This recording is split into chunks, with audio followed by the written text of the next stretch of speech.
Pour commencer, est-ce que tu peux te présenter pour les gens qui ne te connaissent pas? Ouais, donc je m'appelle Fabien Culier, j'ai 29 ans et je suis un des fondateurs de Gaming et un des principaux commentateurs de League of Legends en France sous le pseudo de Chips. Pour ceux qui connaissent pas toujours, est-ce que tu peux expliquer, rapidement ce que c'est qu'O-Gaming? Au gaming, on est une boîte de production audiovisuelle et événementielle dans le jeu vidéo. Du coup, à tendance, en général, on produit plutôt notre contenu. On travaille plutôt autour du jeu vidéo compétitif.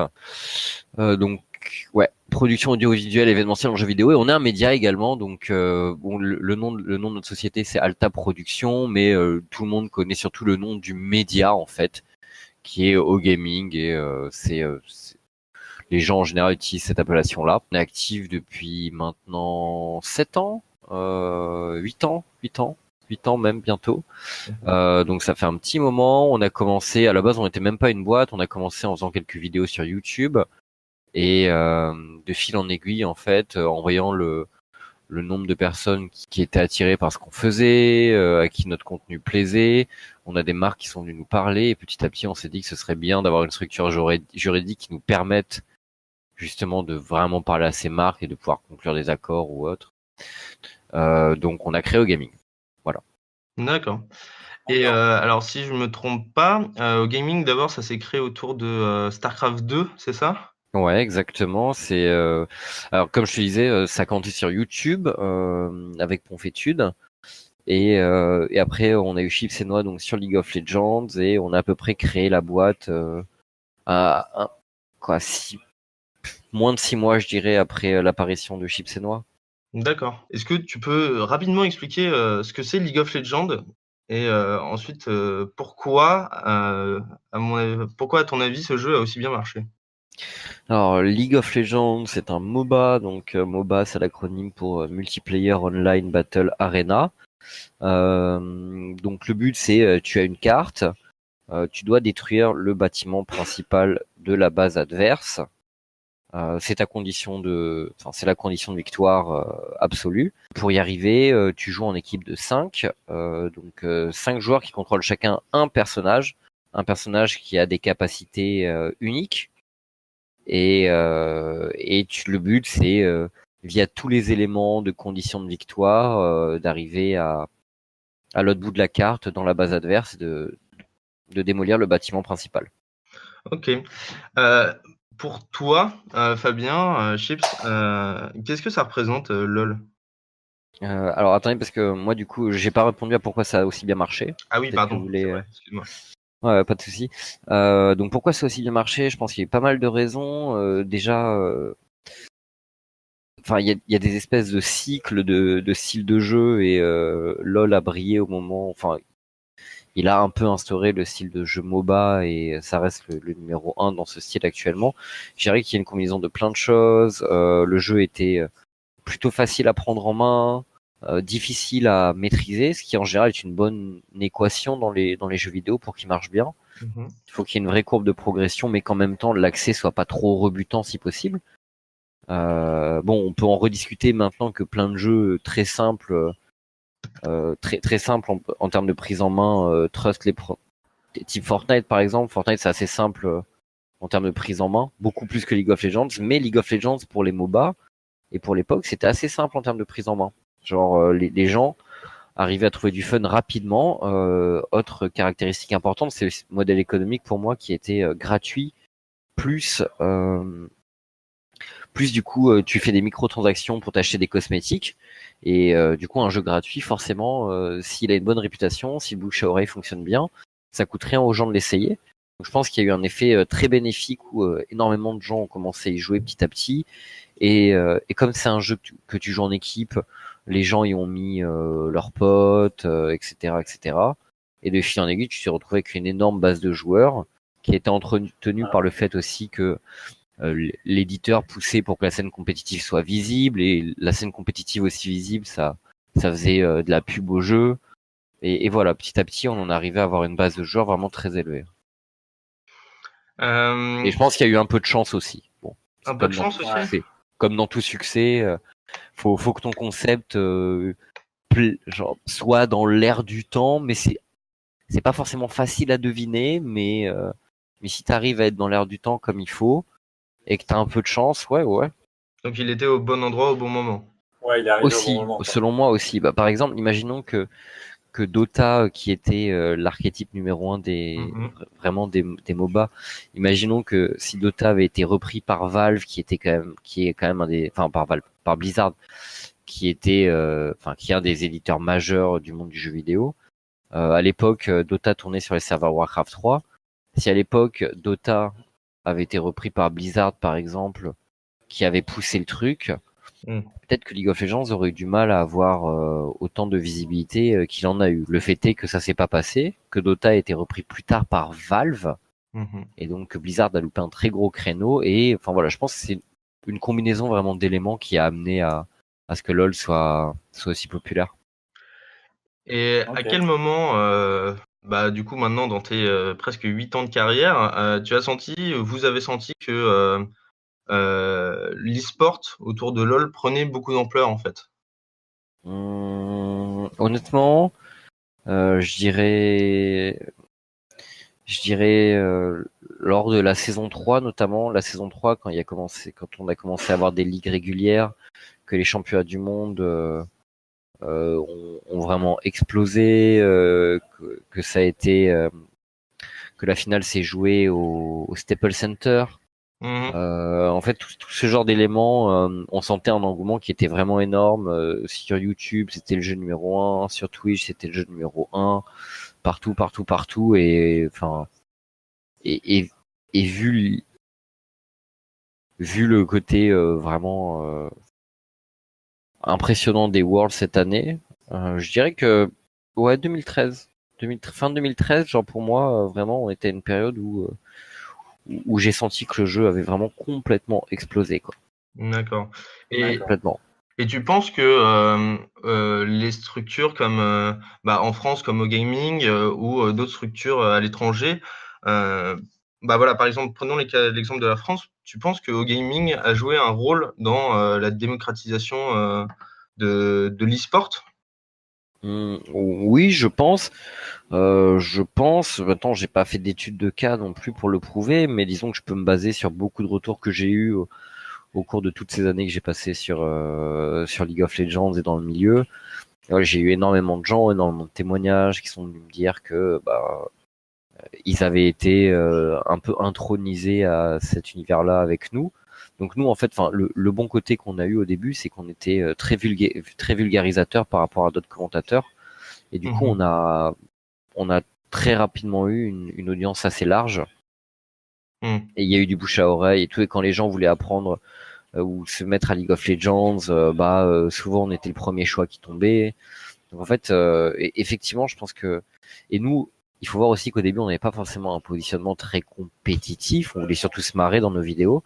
Et petit à petit, on a glissé vers ça. Donc je pense qu'on a retenu beaucoup de gens au début via juste le divertissement et qu'en switchant petit à petit vers le compétitif, on les y a amenés d'une façon ou d'une autre. Et après, le truc, c'est qu'on était souvent la porte d'entrée pour tout ce contenu-là, puisqu'on commentait beaucoup. Et, euh, et donc, ouais, de fil en aiguille, je pense qu'effectivement, beaucoup de gens ont abordé l'e-sport via notre prisme.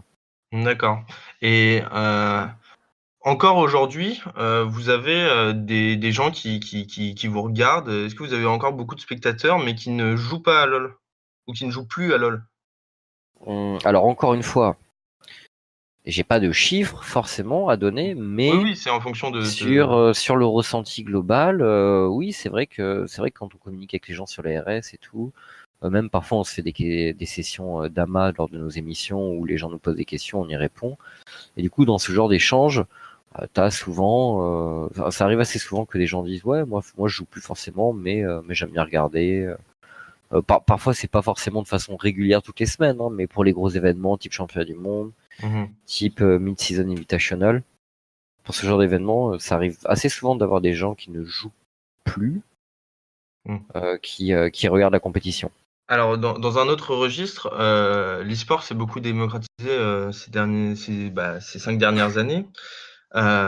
Et qu'est-ce que tu penses du statut de joueur professionnel? Je sais que Gaming était en première ligne pour instaurer ce statut en France, ce qui va permettre aux joueurs professionnels d'avoir le même statut que des sportifs de haut niveau pour avoir des visas, pour aller jouer des compétitions à l'international.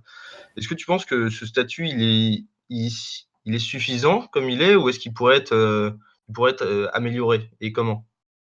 En réalité, ça, c'est un mécanisme qui, enfin, disons que c'est une discussion qui a été beaucoup portée par Francis Sport, Mhm. euh, où alors effectivement, au gaming dont au gaming est un des membres fondateurs. Maintenant, je dirais pas qu'on était en première position, honnêtement.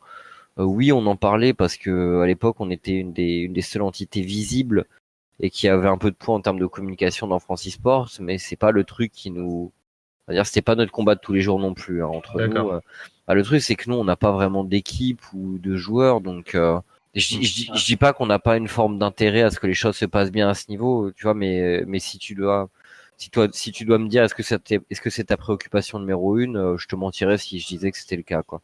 On a plus une activité de production et de médias, quoi. Donc D'accord. c'est ces sujets-là qui nous intéressent surtout. Mais du coup, ce fameux statut dont vous parliez, enfin, je, je peux quand même en discuter un peu, mais le truc c'est que c'est bien d'en avoir un. Dans l'absolu, c'est censé être mieux d'en avoir un que de pas en avoir. Le problème, c'est que les modalités sont, enfin, c'est pas idéal honnêtement, parce que le contrat est très mal fait et très mal adapté au rythme de pro gamer. Mhm. Enfin, c'est très contraignant pour pas grand chose. En fait, le truc, c'est que pour être dans la légalité absolue pour un pro gamer avec ce statut-là, bah, très franchement, c'est assez difficile parce que c'est mal foutu. C'est mal foutu. Je crois qu'il y a un nombre, je crois que le nombre d'heures notamment est absolument aberrant.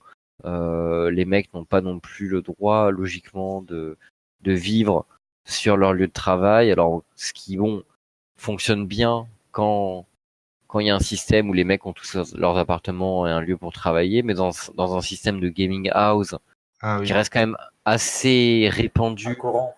Bah, ça reste assez répandu quand même les gaming house, notamment. En fait, pour moi, moins les structures ont des moyens, plus elles vont opter pour la gaming house, parce que c'est plus économique de foutre tous les joueurs dans un même endroit. Et bon, il y a aussi il y a aussi des facteurs qui sont, est-ce que tes joueurs sont assez mûrs pour vivre seuls, tu vois? Parfois, tu peux te dire bon bah les mecs, c'est tellement des chèvres dans leur vie quotidienne qu'il vaut mieux les regrouper dans une gaming house et en prendre soin, quoi. Enfin, D'accord. il y a toutes ces considérations qui rentrent en compte, mais du coup, le modèle de gaming house, moi, j'en suis pas fan, mais je conçois que par moment, ça puisse être une bonne solution quand même. Ce modèle-là, par exemple, est difficile à mettre en place à cause de ce statut. Donc, franchement, enfin, il a plein de défauts. Ce statut, il est pas du tout satisfaisant. Maintenant, c'est une forme de reconnaissance des pouvoirs publics. Et en général, quand ça va dans ce sens, ça t'aide aussi à avoir de la visibilité, de l'impact sur des acteurs non endémiques, par exemple. Mm. Donc, en ce sens-là, c'est bien. Mais après, franchement, le statut, on a fait beaucoup mieux, quoi. C'est limite un peu du troll, quoi. Ouais, ça demande encore du travail et de la Mm. reconnaissance. Bah, à tel point que, enfin, des équipes pro, elles ont pas envie de faire passer leurs joueurs en statut joueur, quoi. Ah bah à ce point-là. Ah non, mais c'est pas du tout pratique, en fait. Donc, ils préfèrent carrément les laisser en auto-entrepreneur. Ou faire un contrat type CDD ou autre, tu vois. D'accord. D'accord.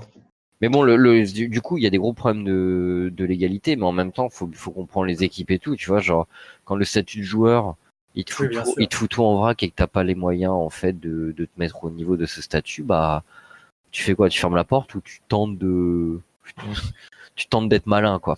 En général, tu tentes d'être malin, hein. Ouais, Voilà, Ouais. d'accord. voilà. Euh, à quel moment, parce que alors je sais pas ce que tu faisais comme étude ou ce que tu prévoyais de faire, mais à quel moment Mhm.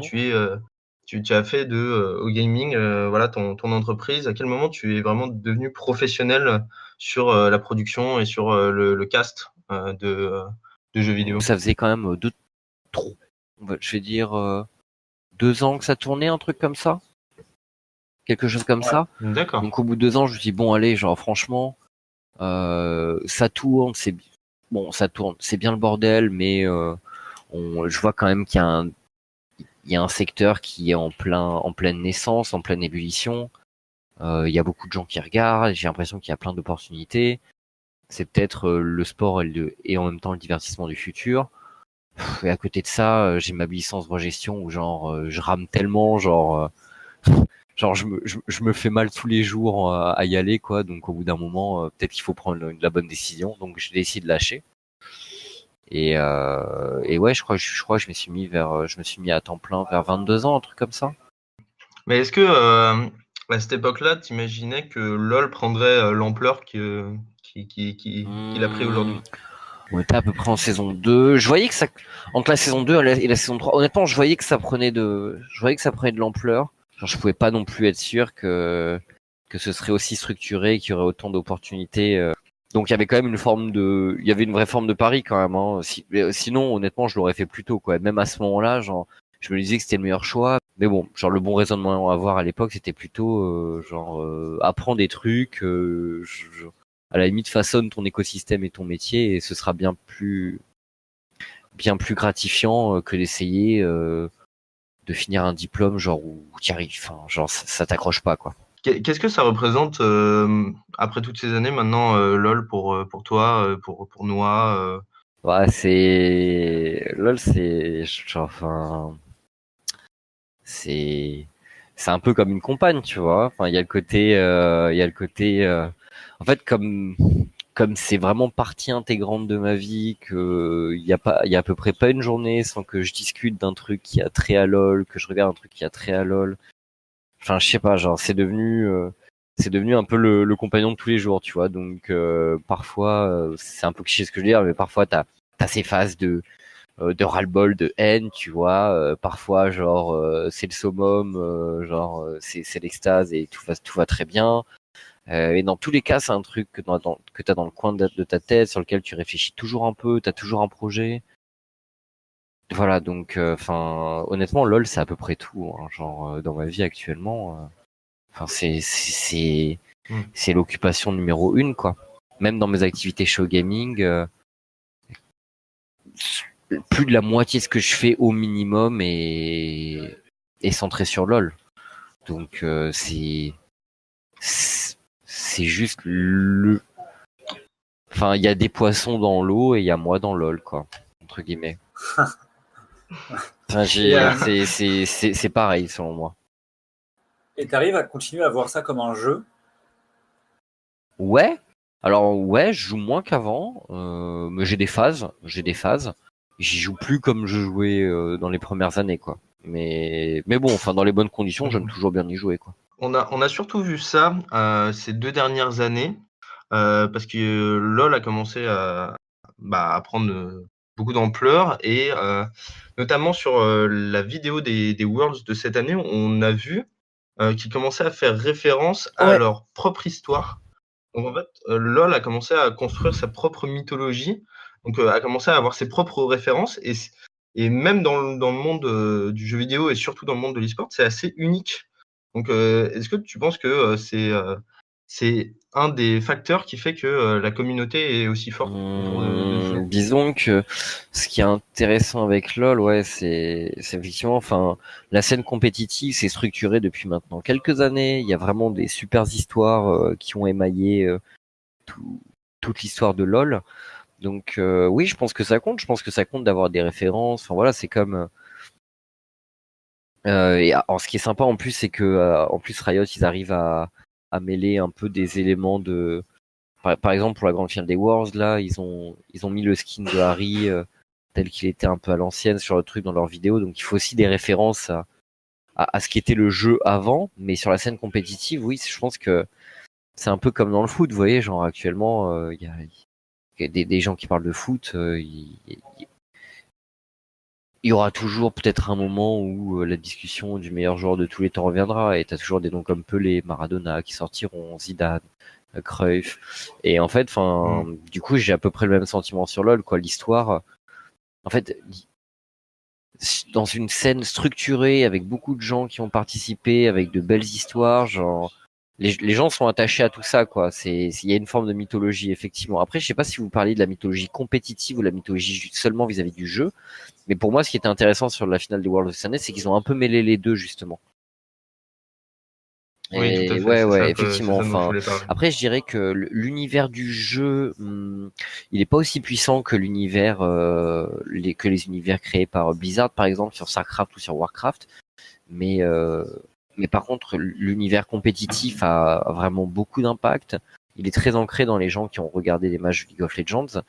Et je dirais que l'univers du jeu, Riot l'a retravaillé récemment. Ils font beaucoup de choses. Je pense qu'il leur faudra un deuxième jeu en fait sur lequel ils puissent et dans lequel ils s'appuient sur le lore de League of Legends et qu'ils essaient Mhm. de l'utiliser d'une nouvelle façon et que ça prendrait plus d'ampleur en fait. Je pense qu'il manque d'un petit D'accord. d'un petit point comme ça qui permette de faire plus exploser le lore parce ils ont fait un gros travail récemment. Mais honnêtement, s'ils continuent à tout mêler comme ça et à trouver des bonnes références artistiques, enfin, les gens seront toujours plus attachés à l'histoire du jeu, je pense. D'accord. D'accord. Et est-ce que tu te vois un jour, toi, Noah, comme monter un autre jeu, mais au Dans, même niveau dans la même de situation, compétition, c'est-à-dire des championnats? euh, pourquoi pas, mais bon, le truc c'est qu'actuellement, il y a rien qui me tente autant, quoi, quasiment. Donc, Hmm. sporadiquement faire quelques trucs comme ça, ouais. Maintenant, régulièrement, bon, encore une fois, c'est possible, hein, ça dépend de plein de choses, mais on s'est déjà posé la question. Il y a des moments où on avait de vrais ras-le-bol, on avait certains soucis avec l'éditeur, etc. Donc, on en arrivait à des moments où on se disait bon, peut-être que là, genre, on devrait essayer de sauter le pas vers ci ou ça, et on essayait d'envisager nos opportunités, mais on l'a pas fait parce que finalement, on était jamais vraiment 100% convaincu. Et encore actuellement, enfin, je pense qu'on est sur LoL Mhm. pour un moment. D'accord. D'accord.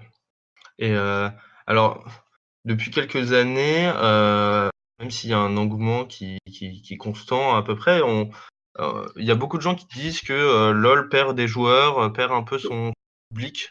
Est-ce que tu es d'accord avec ça? En fait, la réalité, c'est que, enfin, ça, c'est toujours une grande discussion. La réalité, c'est que, honnêtement, LoL perd pas vraiment d'audience sur le contenu compétitif, en fait. Genre, ça marche bien. LoL en compétitif, ça marche très très bien, et même au global, il y a une progression sur les vues cette année. Donc, il y a une vraie progression.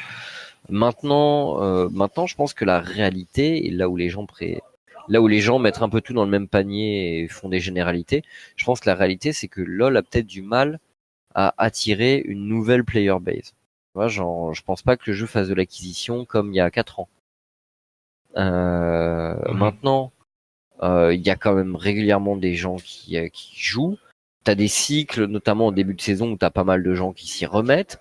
Compétitivement, il y a de plus en plus de gens qui suivent sans jouer régulièrement ou même sans plus jouer au jeu. Donc en fait, enfin, c'est en train de Mhm. le but de Riot Games, c'est que LoL est un écosystème un peu comme le foot, hein, où finalement il y a plus de gens qui regardent que de Mhm. gens qui jouent. Ouais. Et est-ce que tu penses que est-ce que tu penses que l'e-sport va tendre vers un modèle qui ressemble plus à des compétitions comme on voit, bah, voilà, des compétitions de foot où la majorité des gens ne pratiquent que très peu ou voire pas du tout, mais beaucoup de gens regardent? Alors ça dépend des jeux, mais je dirais qu'un jeu qui a du vécu, qui a une belle histoire, une belle scène, et qui a eu beaucoup de fans, oui, je pense que dans ce genre de cas, on aura tendance à aller vers ce modèle pour les très grands titres. Après, je pense que c'est moins le cas pour les titres récents. Genre les titres qui, par exemple, Mmh. ont 2, 3 années d'existence compétitivement, je pense que c'est des tendances qui sont moins vraies. Maintenant, après, il faut faire attention. Peut-être que bientôt il y aura un jeu qui sortira et genre qui sera tellement fédérateur et tellement simple à suivre que d'entrée de jeu, il sera limite plus regardé que joué. Mais ce modèle n'existe pas trop encore. D'accord, ouais. Et tu penses pas que LoL est peut-être un peu imperméable pour des nouveaux spectateurs?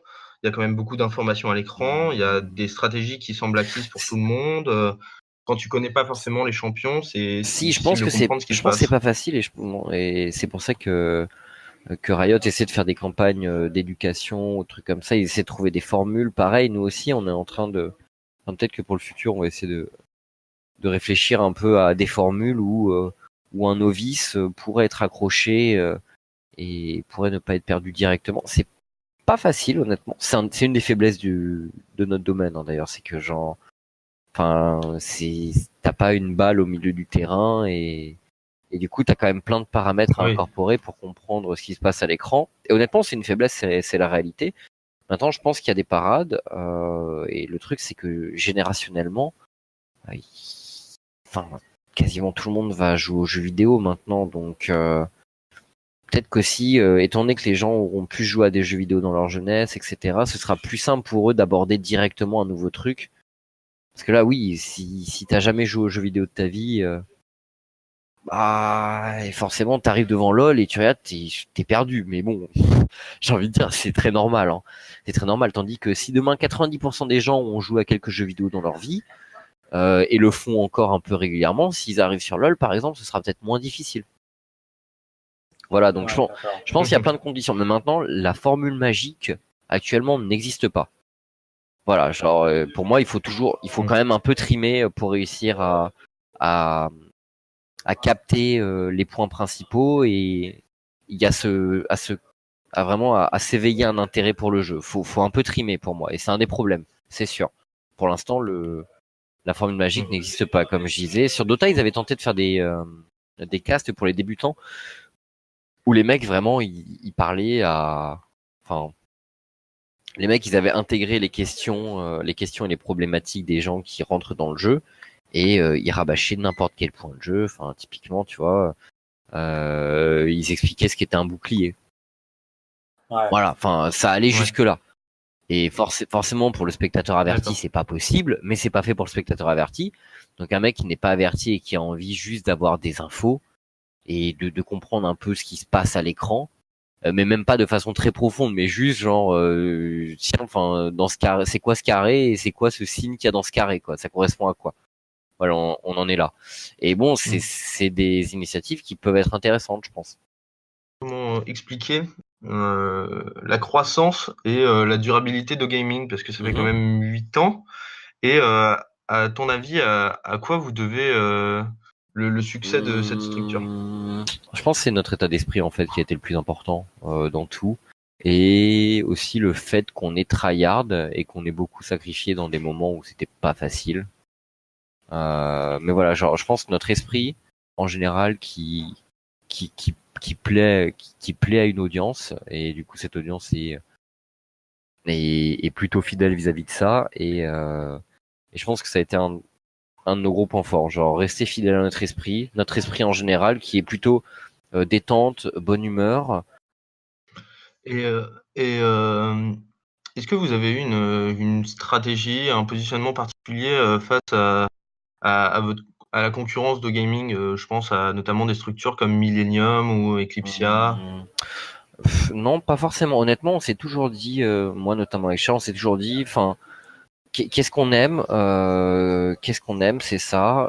Ok, ben on pousse à fond et tant pis si on prend des coups, tant pis si les autres sont pas forcément, enfin, tant pis si la lutte est pas forcément juste sur certains points parce que les autres utilisent des procédés qui sont pas très fair, quoi. Ouais, je pense à toutes les histoires d'embed à l'époque de bots, hein, qui, qui, qui a été en partie vérifié. Et nous, on n'a jamais voulu utiliser ce genre de processus parce que, enfin, vraiment, genre, on pouvait difficilement faire ça et se regarder en face dans la glace. Ça fait un peu discours de chevalier blanc, je conçois, mais le pire, c'est que c'est la réalité. Donc ouais, on a souvent eu cette situation où on se posait la question entre nous, qu'est-ce qu'on fait? Est-ce qu'on dérive un peu vers ça? Et enfin, et avec nous, on se regardait, on se dit ouais, mais non, genre c'est pas nous quoi, genre lui comme moi, ça nous fait chier de faire des trucs qui nous correspondent pas, donc ça a toujours été notre ça a toujours été ce qui a le plus compté, ce qui nous a mené aussi loin quoi. C'est dans l'idéal, genre ne pas se travestir et faire ce qu'on aime. Voilà, D'accord. Donc rester fidèle à l'esprit dans lequel vous avez gaming. exactement, et qui était celui auquel les gens ont adhéré à la base quoi. Et bien sûr, on a grandi, on est devenu plus mature, mais genre dans l'absolu, même si je suis une version améliorée de ce que j'étais il y a 5 ou 6 ans, je pense que l'esprit reste dans le fond. Et je pense que c'est ce qui a été le plus important. Hmm. Est-ce que tu penses que l'e-sport, c'est une histoire de génération? Ouais, en partie, je vous en parlais tout à l'heure, je pense que les difficultés qu'on rencontrait il y a 5 ans n'existeront plus dans 10, par exemple. J'allais dire 5, j'aurais pu dire 5, mais je pense que 10, c'est encore plus vrai. Et oui, c'est ce que je vous disais, je pense que les gens seront de plus en plus exposés au numérique, aux jeux vidéo, et que forcément leur sensibilité sera accrue vis-à-vis du type de contenu qu'on diffuse. Et dans 10 ans, quand les mecs comme moi, par exemple, seront à la tête de la plupart des sociétés, qu'ils auront 35-40 ans, bah aller leur parler, ce sera vachement simple, quoi. Les mecs, ils auront joué aux jeux vidéo pendant 15-20 ans dans leur vie. T'arrives, t'en discutes avec eux, bah tout de suite ça clique quoi. Tandis que maintenant c'est pas toujours le cas. Donc ouais, je pense que tout sera plus simple en fait. Tout sera plus accepté. Donc je vois pas dans quel monde dans 10 ans c'est difficile en fait. Je pense dans 10 ans c'est très facile. Hmm. Bah justement, dans ce cas-là, LoL a quand même pas mal porté l'e-sport, en fait, parce que c'est voilà le jeu qui pas qui a lancé les compétitions, mais qui a mis les compétitions e-sport à la plus grande échelle qu'on ait vue. Est-ce que tu penses aujourd'hui que si LoL disparaît, perd son public, est-ce que tu penses que l'e-sport serait en danger? Hum, Bah il faut voir où il reste public, il faut voir ce qu'il ferait. Dans l'état actuel des choses, hein, on est d'accord? Oui. Ouais, donc dans l'état actuel des choses, ouais je pense. Ouais je pense parce que c'est quand même un des vrais porte-étendards. Et que honnêtement, enfin encore une fois, peut-être que je me fais des illusions, mais c'est ma conviction que l'e-sport sur League of Legends est un des plus nobles, dans le sens où là, tout ce qui est notion de cash prize et tout ce qui est monétaire, en fait, c'est vraiment passé au second plan. Et ça, pour moi, c'était un des trucs les plus importants. Parce que par exemple, enfin, moi, j'aime beaucoup tous les sports traditionnels et dans le sport traditionnel, enfin au foot par exemple, bon, les discussions sur le blé, elles se font sur le salaire des joueurs et ce genre de trucs et le prix des transferts. Mais Hmm. genre, on va jamais te dire, quand une équipe gagne le championnat ou la Champions League ou la Coupe du Monde, on va jamais dire, waouh, elle a gagné ça. En vrai, tout le monde s'en branle. Ouais. Et D'accord.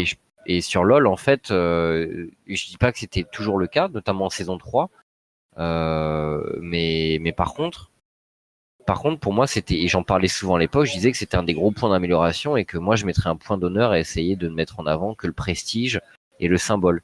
Et pour moi, on est arrivé dans cette situation à LoL où les joueurs, ils ont envie de se dépasser, non pas pour gagner 1 million de dollars, mais pour remporter le titre suprême, quoi. Et genre, ça compte pour eux, ils sacrifient énormément pour ça. Et en ce sens-là, moi, je trouve que vraiment, enfin, LoL est un des jeux les plus nobles de l'e-sport. Donc, ouais, je pense que ce serait catastrophique, quoi. Ce serait Hmm. catastrophique si tous les gens partaient d'un coup. Enfin, vraiment, parce que, enfin, surtout que les autres jeux à côté, voilà, enfin, Fortnite, bon, leur modèle est pas du tout définitif pour l'instant, mais c'est très très axé sur l'argent.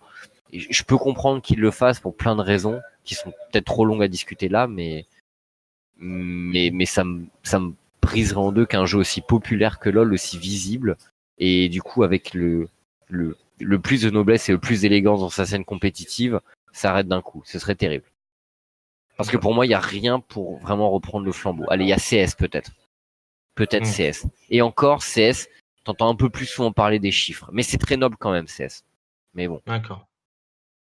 Une dernière question pour toi. Merci Fabien. Pour les gens qui vont écouter cette interview, pour les gens de Sciences Po qui en majorité ne savaient pas il y a 2 semaines ce que c'était l'e-sport ou comment ça marchait, qu'est-ce que tu leur dirais pour, heu, pour les convaincre de venir regarder, pour donner pour donner une chance à l'e-sport? Mmh. Qu'est-ce que je leur dirais? Eh bien, je pense que ce qu'il faut capter en fait, c'est que, enfin, enfin, ça reste, ça reste un. Il y a des gens qui disent sport, on peut utiliser le mot sport, c'est très discutable. Mais je pense que voilà, c'est une discipline où il y a plein de paramètres à prendre en compte, tactiquement, stratégiquement, c'est très profond. Il faut un mélange d'adresse, de réflexe, de réflexion très très très poussé et combiné jusqu'à un très haut niveau pour pouvoir apprécier à 100% ce qui se passe. Donc je trouve que c'est très enrichissant en fait quand on est dedans. En plus, il y a tout le côté scène compétitive pour des gens qui aiment le sport. Je pense que ça parle directement tout ce dont je parlais, l'historique des joueurs, leurs titres, les petites histoires avec les équipes, les transferts, tout ce genre d'intrigue. Enfin voilà, ça donne de la vie et du poids pour moi à une scène compétitive. Donc tout ça, c'est des choses qui sont passionnantes à suivre au quotidien et qui sont très mouvantes parce que dans l'e-sport, forcément, enfin, c'est une scène qui c'est très international, donc c'est très mouvant en permanence. On utilise les réseaux sociaux, donc ça, il y a plein de blagues, plein de mèmes qui sortent tout le temps. Donc en fait, je dirais que la scène et l'atmosphère sur League of Legends, par exemple, c'est très prenant quand on est dedans. Enfin, quand on est dedans, qu'on capte les références, qu'on comprend comment ça marche, c'est vraiment passionnant de suivre l'évolution de tout système. Un peu comme le foot, selon moi.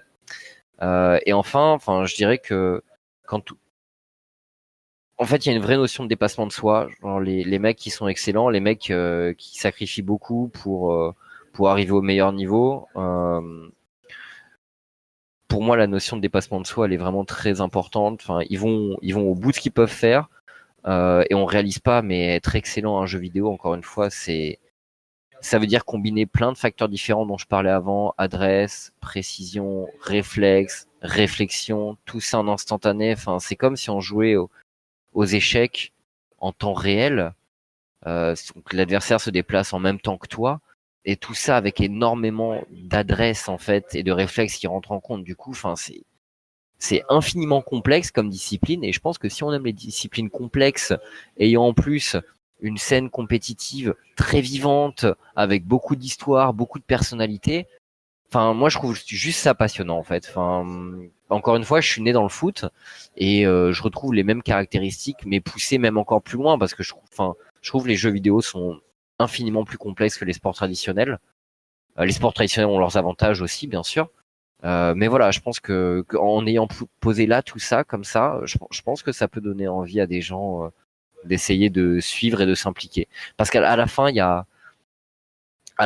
c'est quelque chose qui est un peu comme une drogue, quoi. On a envie de savoir ce qui se passe, on a envie de savoir comment ça se passe, on a envie de savoir quelles sont les nouvelles, comment ça se passe dans ce championnat, de suivre cette rencontre au sommet qu'on attend depuis des mois peut-être et qui a été et, et pour laquelle la sauce est montée et l'histoire est montée depuis même la saison du mercato avec les équipes qui s'établissent. Là, on voit que tel joueur emblématique rejoint cette équipe, tel autre rejoint cette équipe, et là, on se dit waouh, là, ça va être le clash, les mecs jouent ensemble.